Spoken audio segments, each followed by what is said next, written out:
क्या आपको लगता है कि डायबिटीज सिर्फ दवाओं से ही कंट्रोल हो सकती है? क्या आप हर दिन दवाओं के सहारे जीने से थक चुके हैं? अगर हाँ, तो ये वीडियो आपके लिए है। नमस्कार, स्वागत है आपका हमारे चैनल आरोग्य वेलनेस में। आज हम आपको बताएंगे आयुर्वेद, जो हजारों साल पुरानी चिकित्सा पद्धति है, ना सिर्फ डायबिटीज को कंट्रोल करने बल्कि जड़ से खत्म करने में मदद कर सकती है। आज हम जानेंगे कैसे आयुर्वेदिक उपायों और जड़ी बूटियों से आप अपने ब्लड शुगर लेवल को स्थिर रख सकते हैं और एक बेहतर स्वस्थ जीवन जी सकते हैं। सबसे पहले आइए समझते हैं डायबिटीज होता क्या है। डायबिटीज एक ऐसी स्थिति होती है जिसमें शरीर पर्याप्त मात्रा में इंसुलिन नहीं बना पाता है या शरीर इंसुलिन का उपयोग नहीं कर पाता है, जिसके कारण ब्लड में शुगर का स्तर बढ़ जाता है और इसे कंट्रोल करना मुश्किल हो जाता है। वर्ल्ड हेल्थ ऑर्गेनाइजेशन के अनुसार दुनिया भर में 422 मिलियन से ज़्यादा लोग डायबिटीज से पीड़ित हैं। यह संख्या बड़ी तेजी से बढ़ रही है। इसका मुख्य कारण हमारी अनहेल्दी जीवन शैली और खराब खान पान है। आयुर्वेद में डायबिटीज को मधुमेह के नाम से जाना जाता है। यह तब उत्पन्न होता है जब हमारे शरीर में वात, पित्त और कफ के बीच संतुलन बिगड़ जाता है। आयुर्वेद का यह मानना है कि डायबिटीज केवल शुगर बढ़ने की समस्या नहीं, बल्कि यह शरीर के संपूर्ण संतुलन का गड़बड़ होना है। आयुर्वेद इस असंतुलन को सही करने पर ध्यान देता है, जिससे डायबिटीज को जड़ से खत्म किया जा सके। अब हम बात करते हैं उन आयुर्वेदिक जड़ी बूटियों की जो डायबिटीज को कंट्रोल करने में मदद करती हैं।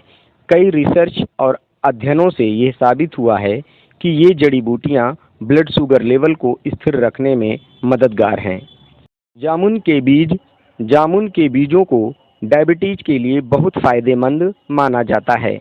इनमें एंटी डायबिटिक गुण होते हैं जो इंसुलिन उत्पादन को बढ़ाते हैं और ब्लड शुगर को कंट्रोल में रखते हैं। मेथी के बीज फाइबर से भरपूर होते हैं और यह ब्लड शुगर लेवल को स्थिर रखने में मदद करते हैं। रोजाना खाली पेट मेथी दाने का पानी पीने से ब्लड शुगर में बहुत सुधार देखा गया है। यह एक बहुत आसान और प्रभावी उपाय है। नीम के पत्ते भी डायबिटीज में बहुत फायदेमंद होते हैं। इनमें एंटी इन्फ्लामेटरी और एंटी डायबिटिक गुण होते हैं जो शुगर को कंट्रोल रखने में मदद करते हैं और शरीर की इंसुलिन की संवेदनशीलता को भी बढ़ाते हैं। हल्दी जो भारतीय घरों में आसानी से मिल जाती है, इसमें कैरक्यूमिन नामक तत्व होता है जो इंसुलिन की संवेदनशीलता को सुधारने में मदद करता है और ब्लड शुगर लेवल को नियंत्रित करता है। अश्वगंधा एक एडेप्टोजन है जो शरीर को तनाव से लड़ने में मदद करता है।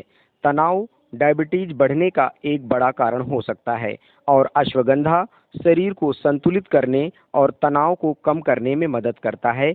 इन जड़ी बूटियों के प्रभाव को मापने के लिए कई वैज्ञानिक अध्ययनों में यह साबित हुआ है कि इनके नियमित उपयोग से ब्लड शुगर स्तर में सुधार होता है।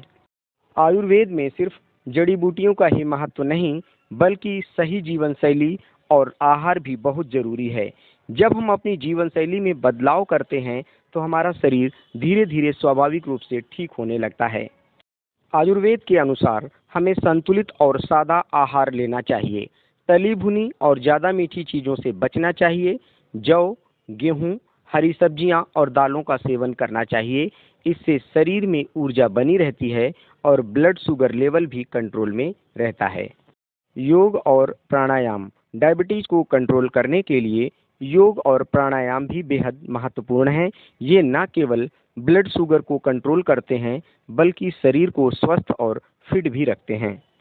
बात करते हैं कुछ तथ्यों की। रिसर्च में पाया गया कि जो लोग आयुर्वेदिक उपचार और जीवन शैली को अपनाते हैं, वे डायबिटीज को लंबे समय तक कंट्रोल में रख सकते हैं। कई लोगों ने आयुर्वेदिक जड़ी बूटियों और उपायों का पालन करके दवाओं पर निर्भरता कम की है। ये नतीजे न सिर्फ भारत में बल्कि दुनिया के कई हिस्सों में देखे गए हैं। डायबिटीज एक गंभीर समस्या है, लेकिन आयुर्वेद में सही दिशा निर्देशों के साथ आप इसे कंट्रोल रख सकते हैं। इसका मतलब ये नहीं कि आप अपनी दवाएं छोड़ दें, लेकिन आयुर्वेद को अपने जीवन में शामिल करके आप एक स्वस्थ और संतुलित जीवन जी सकते हैं। अगर आपको ये जानकारी उपयोगी लगी हो तो हमारे वीडियो को लाइक और शेयर ज़रूर करें, और अगर आपका कोई सवाल है तो नीचे कमेंट में पूछें। हम आपके साथ इस स्वस्थ यात्रा पर चलने के लिए तैयार हैं। आरोग्य वेलनेस चैनल पर जुड़ें और जानें कि आप कैसे प्राकृतिक तरीकों से बेहतर जीवन जी सकते हैं। धन्यवाद।